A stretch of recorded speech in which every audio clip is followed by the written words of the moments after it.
بالله السميع العليم من الشيطان الرجيم. بسم الله الرحمن الرحيم. الحمد لله رب العالمين، والصلاة والسلام على أشرف الأنبياء والمرسلين وعلى آله وصحبه أجمعين.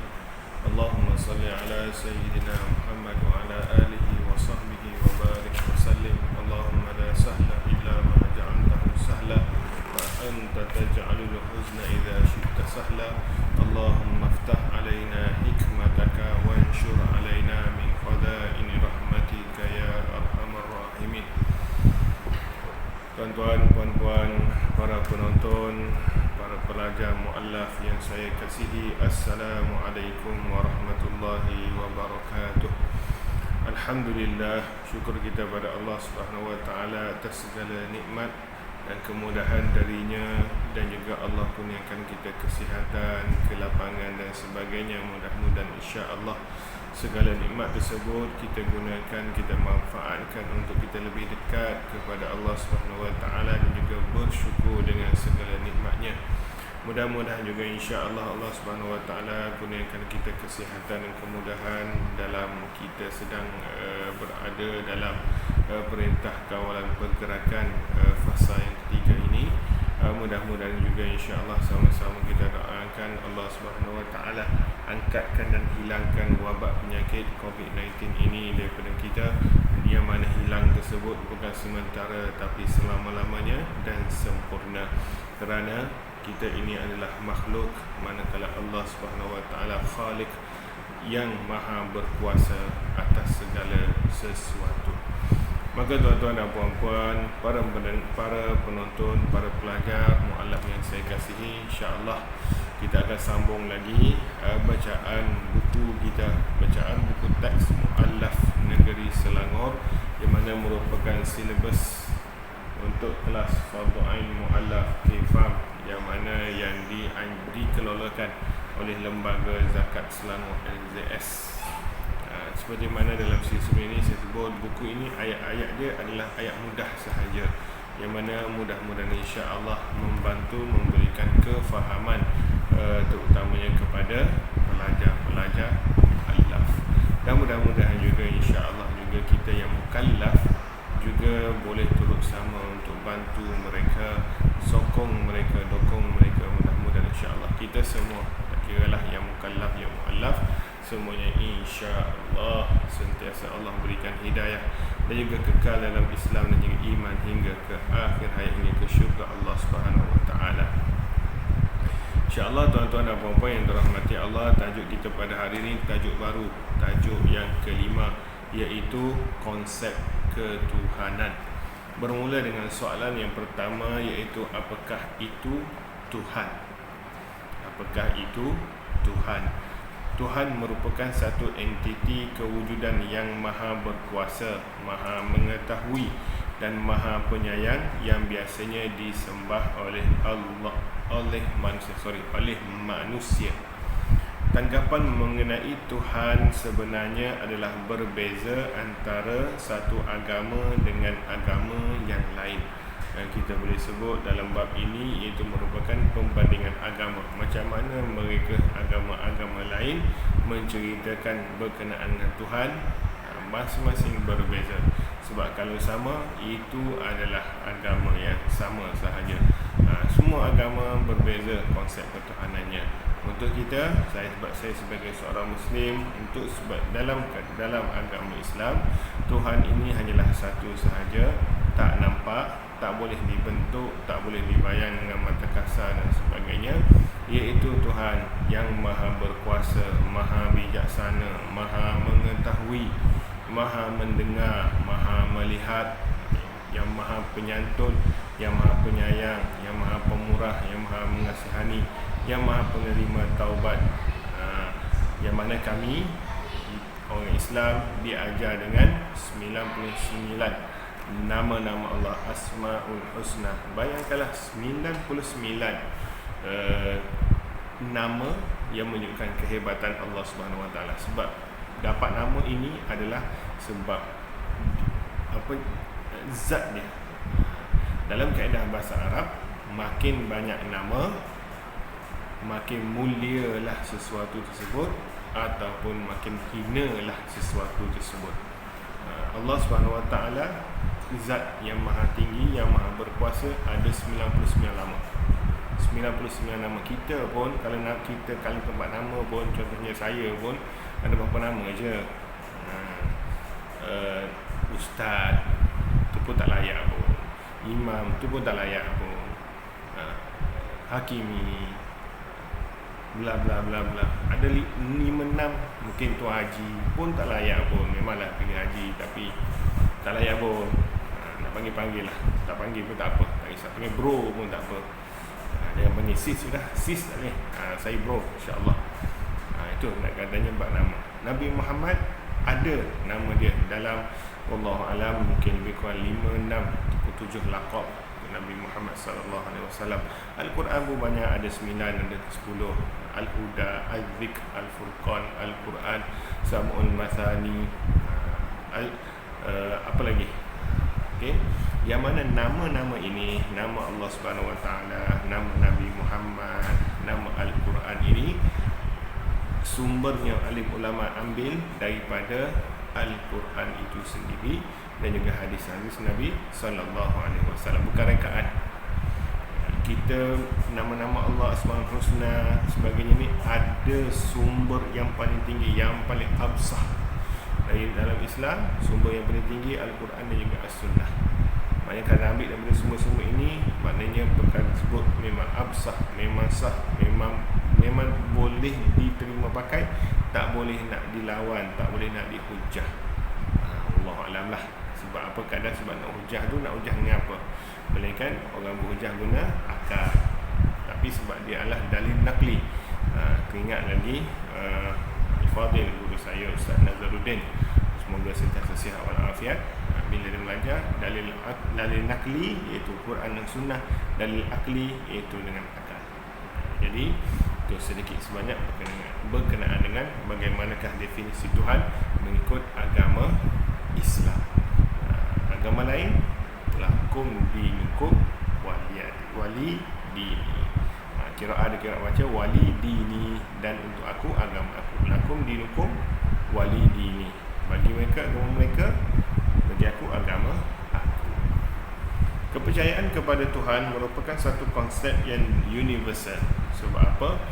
Bila sebut Tuhan ini, macam saya cerita nasi sebelum ini, datuk nenek tu lalu, maknanya meletakkan datuk nenek itu sebagai Tuhan. Maknanya berharap kepada datuk nenek untuk bantu. Itu maksudnya sesuatu yang dipercayai boleh bantu. Sebab itu juga ini juga saya sebut, kita nak minta tolong, minta tolong pada Allah Subhanahu Wa Taala. Iyyaka na'budu wa iyyaka nasta'in. Hanya kepadamu saja ya Allah aku menyembah, hanya kepadamu saja aku mohon pertolongan, bukan kepada makhluk-makhluk. Maklumat mengenai Tuhan boleh dijumpai dalam kitab-kitab agama. Kitab agama dianggap oleh penganutnya sebagai sumber dalam hal ehwal ketuhanan. Contohnya berkenaan Allah Subhanahu Wa Taala kita boleh jumpa dalam Al-Quran. Injil ada, Taurat pun ada, dalam nak kenal Allah Subhanahu Wa Taala. Cumanya berbeza, Al-Quran ini adalah satu, di samping kita nak kenal Allah, ada nama-nama Allah sebagai kekuasaan Allah Subhanahu Wa Taala. Dalam Al-Quran juga ada syariat, undang-undang, ada hukum, ada muamalah, ada munakahat, ada jinayah, dan juga ilmu Islam yang lain. Bagi masyarakat yang tidak beragama dan tidak berkitab, khayalan mengenai Tuhan boleh dijumpai dalam karya sastra atau alam semula jadi seperti hukum alam dan kuriba. Sebab agama kita dah sebut ada dua. Satu agama samawi, itu agama Allah Subhanahu Wa Taala turunkan dari langit, yang mana turunnya bersama dengan kitab-kitab Zabur, Taurat, Injil, Quran. Manakala agama yang rekaan pengasasnya berdasarkan individu ataupun bangsa ataupun kaum, maka kadang mereka ini ikut karya tulisan masing-masing. Dia tengok macam ni, dia keluar macam ni sebagainya. Jadi kitab suci benda tersebut. Ada yang tak ada kitab suci, maka dia tengok khayalan ataupun ikut hukum akal masing-masing. Contohnya adalah kita kadang antara kita ini yang tengok bila pokok bila hujan ribut, tiba-tiba pokok tu saja yang berdiri tegak, ketunjannya kuat dalam tak tumbang, ya semua tumbang, maka disembahlah pokok itu, kata itu Tuhan dan sebagainya. Tiba-tiba datang lagi satu lagi taufan ke tsunami sebagainya, pokok tu tumbang, ada batu pula yang tak tergerak, batu pula disembah. Begitulah keadaannya dalam bab mencari Tuhan. Mencari Tuhan ini juga kita boleh tengok dalam kisah Nabi Ibrahim alaihissalam, ketika mana dia mencari Tuhan itu Allah Subhanahu wa taala dalam surah Al-An'am. Itulah qala Ibrahim wa id qala Ibrahim li abihi azar atattakhidhu asnaman alihah, dalam kisah tersebut.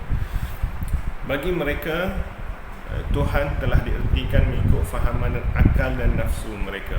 Ada golongan menjadikan alam sebagai Tuhan seperti api, angin, matahari dan bulan. Ada manusia menjadikan makhluk yang dirupakan sebagai patung untuk disembah. Ada pula yang menjadikan pokok dan batu sebagai tempat pengabdian.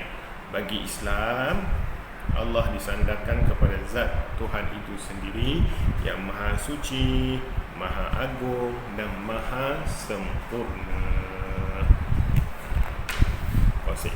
Konsep Tuhan dalam Islam iaitu bila sebut Tuhan, itu kita dah sebut dah, kita disebahkan dia sebut Tuhan itu, iaitu Allah Subhanahu wa taala yang maha bijaksana, yang maha kuasa, yang maha kuat, yang maha mengetahui, yang maha melihat dan sebagainya, sifat-sifat ataupun nama-nama Allah Subhanahu wa taala yang bersifat kesempurnaan. Mustahil bagi Allah bersifat kekurangan.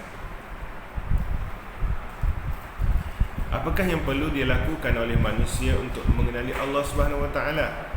Soalan yang kedua. Sebelum ini saya dah sebut, ada dalam buku ini macam mana nak kenal Tuhan, itu dengan 3 perkara. Iaitu pertamanya dengan fikir, ilmu. Yang ketiganya kita tengok balik lah, itu kadang terlupa mana tadi.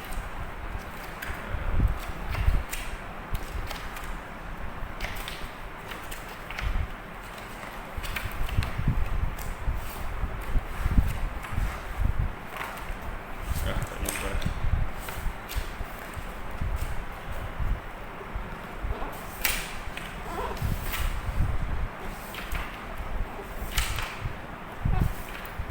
Tak jumpa. Tak apalah. Nak katanya itulah.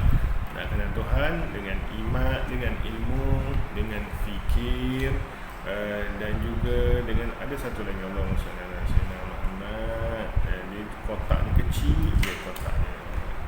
Buku-buku ni penuh dengan kotak. Mungkin sebab kotak ini, warna-warna ini boleh membantu untuk menarik minat para pelajar mualaf, supaya tidak cepat bosan dengan baca buku ni. Okey. Ketiga cara nak kenal Allah Subhanahu wa taala, perkenaan Islam. Bila kenal Islam, kenal Allah lah. Maksudnya iaitu dengan berfikir, dengan berilmu dan juga dengan ada keyakinan. Sebab contohnya dalam bab kita nak kenal Allah Subhanahu wa taala, kita tak nampak Allah Subhanahu wa taala, sama sekali tak akan nampak, tapi kita ada keyakinan. Level keyakinan kita mestilah paling tinggi sekali, 100%, 100% ataupun 100%, mana boleh 100 lagi, 100% kita yakin Allah itu ada. Okay. Manusia dikurniakan akal untuk berfikir. Akal adalah anugerah Allah Subhanahu wa taala yang paling mulia kepada manusia. Keutamaan fungsi akal yang berfikir yang paling utama, akal digunakan untuk berfikir tentang alam dan penciptaannya untuk mencari hakikat wujudnya Allah Subhanahu wa taala. Ia juga perlu berfikir tentang dirinya sendiri dalam mencari hakikat diri dan juga Tuhan. Paling mudah saja tuan-tuan dan puan-puan nak tahu kewujudan Allah Subhanahu wa taala, tengoklah diri kita. Tengok diri kita, darah kita, Macam mana aku makan nasi tapi diterjemahkan kepada darah, daging dan sebagainya. Sepatutnya nasi apa dalam badan, tapi tak, jadi daging. Hebatnya ciptaan Allah SWT.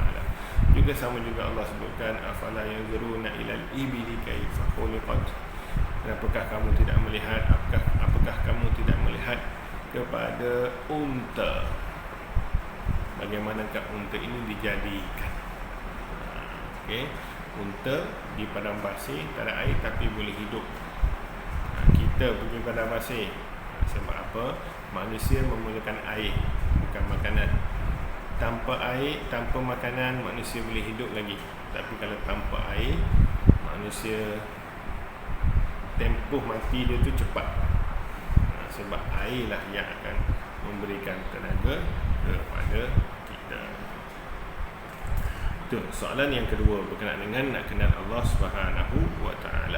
Soalan yang ketiga, kesan pula. Apakah kesan mereka yang mengenali Allah SWT? Ini contohnya bila dah jumpa, dah bakal pilihan hatinya, dah kenal hati budinya, dah bertunang, merisik, bertunang, berkahwin. Kemudian apakah kesan selepas berkahwin dengannya? Itulah kita boleh contohkan analoginya. Kalau sama kita sama manusia, begitulah contohnya. Dengan Allah SWT, apakah kesan bila kita dah mengenali Allah SWT, nama-namanya, sifat-sifatnya, sifat wajib baginya, sifat mustahil baginya, sifat harus baginya. Maka pertamanya adalah mereka akan melafazkan dua kalimah syahadah dengan penuh sedar, dengan yakin, tanpa ada paksaan. Tuan-tuan dan puan-puan yang dirahmati Allah, masuk Islam ataupun syahadah mesti tak boleh paksa. Kalau masuk dengan paksaan, maka tak lama lah nanti. Masuk sebab terpaksa, tak ada duit. Orang kata kalau you tak ada duit, you pergi syahadah, nanti zakat bagi duit. Bila dah tak ada duit, dah habis dah tempoh mu'alaf kat Selangor, mu'alaf 5 tahun sahaja. Habis tempoh 5 tahun ini, zakat potong, asnaf mu'alaf dia dah tak boleh dah. Tiba-tiba masa tu duit tak ada. Sebab niatnya dia masuk syahadah dulu, sebab dia terpaksa syahadah sebab nak duit. Sama juga adalah nak kahwin, bercinta dengan seseorang, jatuh cinta sebagainya, tetapi nak kahwin kena tukar agama dulu baru boleh. Maka dia paksa diri dia masuk Islam sebab nak kahwin. Tiba-tiba tak sampai kahwin lagi, kawan tu dah jumpa orang lain, kawan tu meninggal dan sebagainya. Maka dia pun wallahu a'lam. Sebab itulah kita biasanya kita doakanlah, kita nasihatkan, jangan sesekali niat kerana duit ataupun kerana benda lain, tapi niat kerana Allah SWT. Kami manusia ini boleh bantu setakat termampu sahaja. Kita ada kudrat kita, kemampuan kita, tapi Allah SWT, bantuan dari Allah tiada limit dia, tiada had dia. Maybe mungkin dalam ilham, ataupun mungkin orang tengah, orang lain yang Allah bagi ilham untuk bantu dia dan sebagainya. Itu semua urusan Allah SWT. Itu bila dah kenal Allah SWT. Sama jugalah ada orang tak nak syahadah dulu, nak kaji dulu, terpulang. Ada orang nak masuk Islam dulu, nak lepas semua nak kaji, pun terpulang. Cuma bila dah ucap syahadah, tiada apa-apa unsur paksaan. Kemudian yang kedua, kesan selepas mengenal Allah SWT. Dah kenal Allah SWT, dah tahu dah Allah Maha melihat, Maha mendengar, Maha mengetahui, maka akan dilaksanakan segala perintah Allah SWT dan meninggalkan segala larangan Allah SWT tanpa perlu disuruh, tanpa perlu diarahkan. Memang dia orang akan buat perintah Allah, tinggal larangan Allah, sebab dah kenal Allah SWT. Yang keempatnya, apakah sumber yang benar bagi konsep ketuhanan Islam? Kat mana nak cari ilmu-ilmu berkenaan ketuhanan Islam ini? Iaitu Islam adalah agama yang menjelaskan konsep ketuhanan, sumber yang benar dan juga yang sah, iaitu Al-Quran dan juga As-Sunnah. Al-Quran ni pula adalah suatu kalim ataupun suatu perkataan, suatu ungkapan, suatu ayat yang datang dari Allah Subhanahu Wa Taala. Lafaznya, maknanya semua datang dari Allah Subhanahu Wa Taala, diturunkan kepada Nabi Muhammad sallallahu alaihi wasallam melalui perantaraan Jibril alaihi salam, diturunkan secara berperingkat.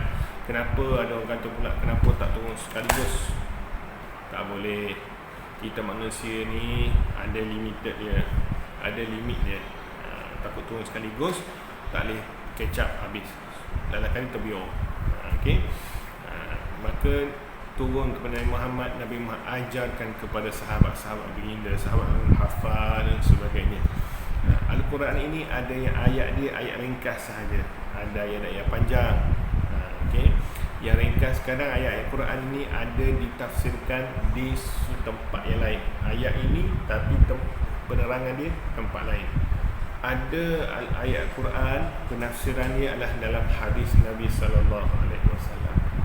Ini adalah peringkat-peringkat macam mana kita nak rungkaikan berkenaan Al-Quran, kaitan Al-Quran dan juga sumber-sumber yang sah dalam Islam.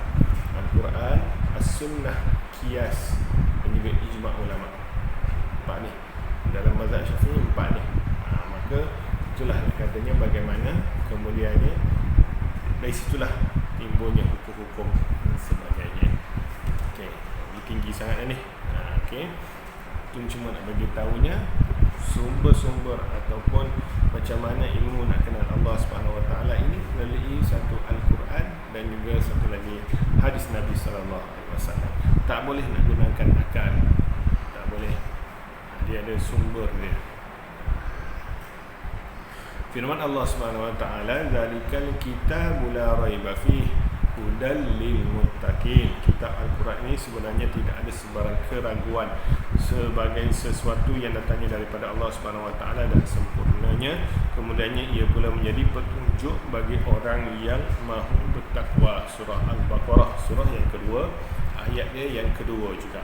Jangan salah faham, dua-dua nanti kan timbul pula penafsiran yang bukan.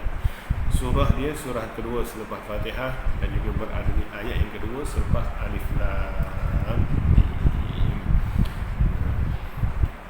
Dan kemudiannya sumber yang dalil yang kedua daripada hadis Nabi. Hadis Nabi ini adalah lafaznya datang daripada Nabi, maknanya datang dari Allah. Saya pun dah tukar Allah Muhammad. Hadis Nabi ini daripada Nabi sallallahu alaihi wasallam, cumanya maknanya datang dari Allah Subhanahu Wa Taala ataupun itulah katanya apa yang Nabi sebut ini semuanya adalah ilham dari Allah Subhanahu Wa Taala. Sebab apa? Wa ma yantiqu 'anil hawa in huwa illa wahyun yuha. Surah An-Najm Allah sebutkan wa ma yantiqu 'anil hawa, dan tidaklah baginda Nabi Muhammad sallallahu alaihi wasallam bercakap atas hawa nafsu, in huwa illa wahyun yuha, melainkan apa yang dipercakapan baginda itu adalah wahyu yang telah pun diwahyukan kepada baginda. Hadis Nabi sallallahu alaihi wasallam, Rasulullah sallallahu alaihi wasallam bersabda, "Aku tinggalkan kepada kamu dua perkara tidak akan tersesat selamanya selama kamu berpegang teguh dengan keduanya, iaitu kitabullah, itu Al-Quran, dan juga sunnah Nabi kamu, iaitu hadis." Hadis riwayat Malik.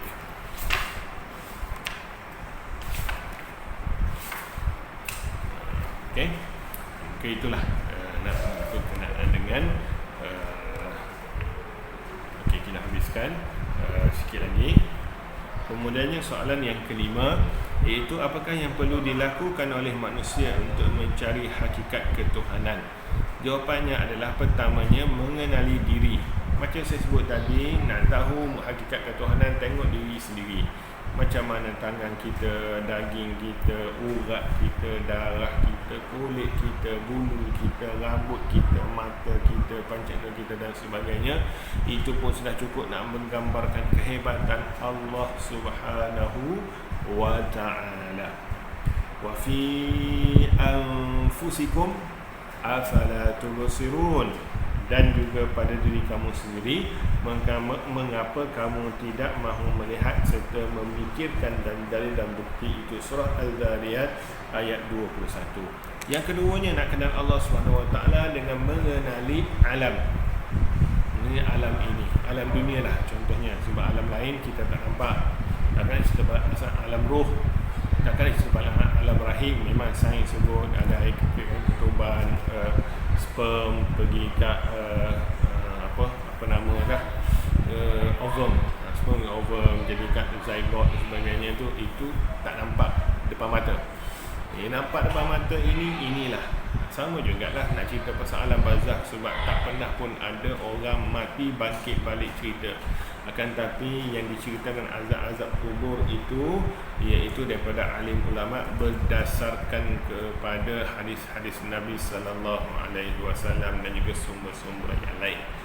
Okey, mengenali alam semua jadi yang ada di depan kita ini. Kita tengok matahari, kita tengok bulan, kita tengok angin, kita tengok awan langit yang tak ada bertongkat dan sebagainya. Itu pun juga tambahan, menambahkan keimanan kepada kita, mendapat iman kita kepada Allah Subhanahu wa taala. Qul zuru ma'za fis samawati wal ard, fis samawati wal ard wa ma tunil ayatu wan nuzuru an qaumin la yu'minun. Katakanlah wahai Muhammad, perhatikanlah apa yang terdapat di langit dan juga di bumi. Namun begitu, segala tanda dan bukti yang menunjukkan kuasaan Allah dan segala rasul yang menyampaikan perintah Allah dan juga amaran tidak akan memberi faedah kepada orang-orang yang tak mahu beriman. Orang dah tak mahu dah, ceritalah macam saya buat. Tapi kena ingat, kita memang kena sampaikan cerita ini. Mereka terima tak terima, itu mereka punya pasal. Okay. Surah Yunus ayat 101. Sebab apa? Kita akan ditanya nanti ke akhirat, bukannya berapa orang kamu syahadahkan, bukan. Apakah usaha kamu untuk sampaikan dakwah? Kena ingat tuan-tuan dan puan-puan yang dirahmati Allah, yang berikan mereka hidayah adalah Allah, bukan kita. Sama sekali kita tak boleh menghidayah, tapi kita boleh usahakan mereka untuk dapat hidayah Allah Subhanahu wa ta'ala. Kemudiannya soalan yang keenam, apakah perkara yang terangkum dalam konsep ketuhanan menurut Islam, yang mana keimanan kepada Allah merangkumi perkara-perkara berikut. Yang pertamanya, mengimani bahawa Allah Subhanahu wa ta'ala sahaja Tuhan yang mencipta, mentadbir dan memiliki sesuatu, ataupun nama istilah Arabnya Tauhid Rububiyah. Tauhid Rububiyah. Tauhid Rububiyah ini iaitu meyakini, mempercayai, beriman bahawa Allah ini Tuhan yang mencipta, Tuhan mentadbir dan memiliki alam ini. Tauhid yang kedua adalah mengimani bahawa hanya Allah Subhanahu wa ta'ala sahaja yang berhak disembah dan ditujukan pengabdian. Tauhid Uluhiyah. Rububiyah. Yang kedua uluhiyah, iaitu hanya Allah yang berhak disembah dan dituju pengabdiannya. Tauhid yang ketiga iaitu mengimani bahawa Allah Subhanahu wa ta'ala sahaja yang memiliki nama-nama dan sifat-sifat yang sempurna. Arabnya namanya Tauhid Asma' was Sifat. Tauhid al-Asma' was Sifat, iaitu Allah Subhanahu wa ta'ala mempunyai nama-nama dan juga sifat-sifat kesempurnaan. Apakah dalil dia? Soalan yang ketujuh, apakah dalil dia dalam bab perkara ini? Inna rabbakumullahu alladhi khalaqas samawati wal arda fi sittati ayyam thumma istawa 'alal 'arsy yughshil laila wan nahara yatlubuhu hafizan wasyamsa wal qamara والشمس والقمر والنجوم مسخرات بأمره ألا له الخلق والأمر تبارك الله رب العالمين. Sesungguhnya Tuhan kamu ialah Allah yang menciptakan langit dan bumi dalam 6 masa, lalu dia bersemayam di atas arasy, yang layak dengan kebesaran dan kesuciannya. Dia menyelubungkan malam dengan siang yang mengiringinya dengan pantas silih berganti. Dan dia pula yang menciptakan matahari dan bulan serta bintang-bintang, semuanya tunduk kepada perintahnya. Ingatlah, urusan penciptaan dan pemerintahan hanyalah hak Allah. Maha suci Allah yang mencipta dan mentadbirkan sekalian alam. Surah Al-A'raf ayat yang ke-54. Kemudiannya saya tutup untuk siri ini iaitu dengan hadis Nabi sallallahu alaihi wasallam, iaitu daripada Ibnu Umar radhiyallahu anhuma qala Rasulullah sallallahu alaihi wasallam, tafakkaru fi ala'illah wa la tatafakkaru fillah. Maksudnya daripada Ibnu Umar radhiyallahu anhuma kerana berada anhuma sebab untuk juga ayahnya baginda iaitu Umar Al-Khattab. Ibnu Umar radhiyallahu anhuma sabda Rasulullah sallallahu alaihi wasallam, berfikirlah kamu tentang kehebatan dan kekuasaan Allah Subhanahu wa taala, dan janganlah kamu berfikir tentang Allah Subhanahu wa taala. Hadis riwayat At-Tabarani.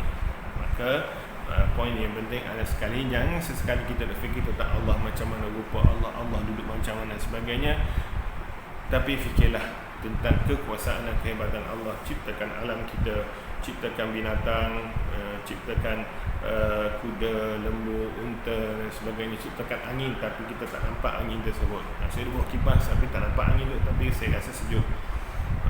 Begitulah perkara penciptaan yang lain. Mudah-mudahan insya-Allah yang kita melihat ciptaan Allah, kehebatan Allah itulah, maka insya-Allah dia akan menambahkan keimanan dan keyakinan kita kepada Allah Subhanahu wa taala.